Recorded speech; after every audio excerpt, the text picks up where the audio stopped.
Jangan lupa like, komen, dan share YouTube TVRI Bengkulu dan nyalakan loncengnya ya.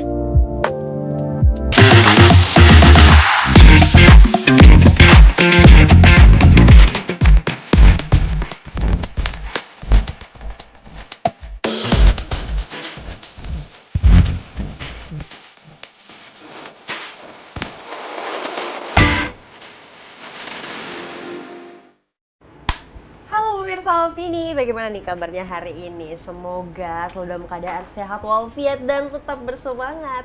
Hari ini jumpa lagi bersama aku, Terno Fadini, tentunya dalam acara Opini, obrolan pas di sini.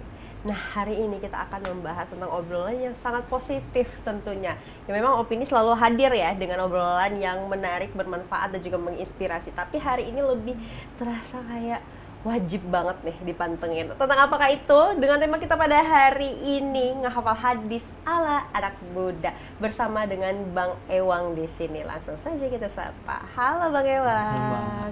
Gimana kabarnya hari ini? Alhamdulillah sehat. Alhamdulillah sehat. Luar biasa. Luar biasa. Semangat. Semangatnya kayak kurang semangat deh. Semangatnya kayak semangat gitu. Semangat nggak Bang? Semangat, Mbak. Oh semangat. Oke, hari ini kan kita bahas tentang gimana sih cara ngapal hadis ala anak muda.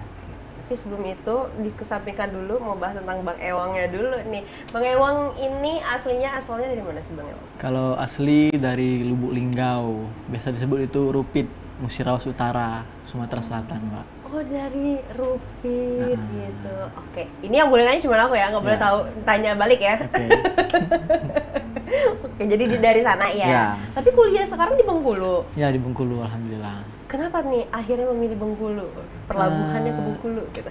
Awalnya sih sempat bingung, Mbak, milih antara Palembang atau Bengkulu. Oke. Nah, tapi pas bingung kayak gitu, ada teman datang nih nawarin, katanya mau kuliah di Bengkulu gak, katanya kan, ada insya Allah dapat beasiswa, katanya kan. Gitu ya. Nah, jadi akhirnya ya datang ke Bengkulu, pergi ke Bengkulu, daftar di UIN, alhamdulillah lulus di UIN pas, Mbak. Alhamdulillah gitu ya. Jadi sempat bingung, sempat Ya. dilema gitu ya. Tapi kalau jarak dari rumah deketan ke Palembang atau ke Bengkulu? Dekat ke Bengkulu, Oh, dekat Bengkulu Bengkulu ya? 4 jam, 5 jam kalau dari sana. Oh, gitu, ke Palembang lebih lama lagi. Lebih lama gitu. kalau Palembang. Berarti ini belum jadi kemauan sendiri awalnya ya berarti ya? Atau Belum, diyakinkan? Oh, belum. Karena awalnya itu mau di UIN Raden Patah Palembang. Mm-mm. Nah, Oh, gitu. di sana mau ngambil jurusan PAI rencananya, Mbak. Siap. Nah, tapi Mm-mm. pindah ke Bengkulu karena itu ditawarin, katanya ada beasiswanya, katanya kan tempat tinggal aman, katanya kan. Ya udah, karena posisi juga lagi gak ada uang, akhirnya milih yang itu, Mbak, ke Oh Bengkulu. begitu, akhirnya di Bengkulu. Gimana nih Bengkulu? Bengkulu ini baru pertama kali kesini atau Iya, pernah? baru. Baru pertama. Sebelumnya gak ada rencana mau ke Bengkulu, ya gak ada. Jadi yang betul-betul ya nyasar lah ibaratnya itu ke Bengkulu. Oh begitu ya. Udah kemana aja nih di Bengkulu? Alhamdulillah udah keliling-keliling, udah pernah main ke Kaur, udah pernah ke Wih, utara. udah jauh ya. Gimana Kaur? Kaur enak sih, Mbak, pantainya bagus-bagus. Oh gitu. Jadi nggak lihat sungai aja nih ya, Iya. ngeliat laut juga Iya. ya. Tapi memang dari awal pengen kuliahnya jurusan keagamaan gitu ya bang? Mau UIN. Kalau keagamaan itu alhamdulillah dulu pernah sekolah di pesantren juga. Jadi memang dari basic, dari latar belakangnya sekolah di pesantren. Oh, awalnya memang di pesantren ya, jadi tinggal Tinggal nerusin lagi. ibaratnya gitu ya bang ya. Oke, ini kan anak muda. Ya. Memang kalau kita bahas tentang Al-Quran, hadis, ini memang suatu kewajiban juga kita Ya. sebagai umat muslim dan umat lainnya juga begitu dengan keyakinan dan agamanya. Nah, cuma jarang nih anak-anak yang milih, anak-anak muda yang milih untuk ikutan lomba hadis, Ya. lomba Al-Quran, karena ya nggak mudah Gak mudah. pertama. Tapi apa sih bang yang awalnya kayak gimana proses abang untuk belajar tentang hal tersebut? Kalau awal mulanya itu di 2023 awal mulai ikutnya. Itu lomba di STQH 2003 di tingkat Kabupaten Muratara itu. Iya. Tapi pada saat itu belum dapat juara karena awalnya itu di 2003 masih coba-coba, masih pertama sekali. Tapi alhamdulillah di sebelum Ramadan kemarin ada ditawaran lagi sama kawan, mau ikut gak katanya kan, ini yang terakhir kali karena tahun depan nggak bisa lagi, umurnya udah lewati batas katanya kan. Iya. Jadi alhamdulillah awalnya itu di Lubuk Linggau, ikut lombanya di Lubuk Linggau, alhamdulillah dapat juara 3 di itu. Pas Ramadan ada lagi nih katanya di kabupaten kita di Musirawas Utara itu katanya di Rupit, mau lagi nggak katanya kan. Alhamdulillah pas nyoba di sana juara 1. Itulah pernah alhamdulillah kemarin berangkat ke provinsi tapi belum juara Mbak. Oh, tapi udah keren nih Iya. semua. Tapi kalau maksud aku kayak kalau untuk diperlombakan Nah, itu kan memang ada kategori-kategorinya. Iya. Nah, abang waktu itu kategorinya apa sih nama mata lombanya gitu? nama cabang lombanya itu 100 hadis tanpa sanad. 100 hadis dengan sanad. dengan sanad. Nah, cabang lombanya. Oh, Kan dia itu ada tilawatil Quran, ada juga yang tahfiz 5 juz, 10 juz, 20 juz, 30 juz, kan ada kayak gitu. Nah, ini yang cabang 100 hadis dengan sanad. 100 hadis dengan sanad. Itu berarti harus apal banget Iya. rinciannya kayak gimana gitu kan. Nah, proses menghafalnya itu yang membuat penasaran, kayak kan orang bisa kayak ada anak kecil nih hafal Al-Quran terus dengan isinya ini ayat setelah ini apa, sebelum ini Iya. apa, itu kan harus benar-benar Harus tahu tahu, artinya, benar-benar mengerti, harus benar-benar paham. Nah, proses hafalnya itu kayak gimana sih Bang? Kalau proses hafalnya lumayan sulit sih Mbak. Lumayan sulit karena apa kan ya kita sebagai mahasiswa yang pastinya punya kesibukan lain entah itu Iya. organisasi atau apa. Nah, jadi untuk proses ngapalnya itu paling dibaca berulang kali aja sih Mbak. Dibaca dulu. Dibaca berulang kali. Yang pertama itu kita harus paham artinya dulu. Harus paham artinya, harus paham maknanya apa, biar kita mudah untuk mengingatnya. Oh, jadi langsung tahu sama artinya Iya. gitu ya. Karena kan sekarang kan mudah untuk bisa tahu artinya. ChatGPT atau apa kan bisa kan. Iya sih, Nah, tinggal gimana kita tinggal- hafalinnya lagi Kalau gitu masalah ya. ngapalnya itu kalau metode dari Ewang sendiri itu baca berulang kali aja sih Mbak. Insya Allah itu mudah ngapalnya kalau dibaca berulang kali. Kan ada banyak metode orang cara menghafal, entah dia itu mendengarkan kan ada kayak gitu. Tapi Ewang lebih ke baca berulang kali, Insya Allah mudah itu. Begitu ya. Heeh. Bisa berarti pemirsa kita Insya Allah bisa sih Mbak. Itu tergantung kemauan kita sendiri sih. niatnya lagi niatnya. ya, lihat Ya, kemauannya balik ke gitu ya. kita sendiri. Tapi ini memang hafalan juga dari pesantren kah, tinggal ngulang lagi atau memang Kalau dari yang awal ini banget? memang dari awal sih Mbak. Oh, dari awal ya. Dari awal. Berarti maksudnya nggak ada kata terlambat ya Nggak ada. untuk menghafal Untuk itu. menghafal nggak ada. Sesuai kata abang tadi, tergantung lagi kemauannya kayak gimana Iya. gitu ya. Berarti ini nggak berbekal, maksudnya hafalannya nggak berbekal dari pesantrennya ya? Enggak. Enggak ya? Karena di 2023 itu ikut yang 500. Ya, ikut 500. Lumayan banyak banget tuh. Tapi di 2025 ini balik ke 100. Oh, gitu. Ini kalau apa hadis favorit abang apa Bang? Hadis Eh, favorit ada nggak sih kayak gitu?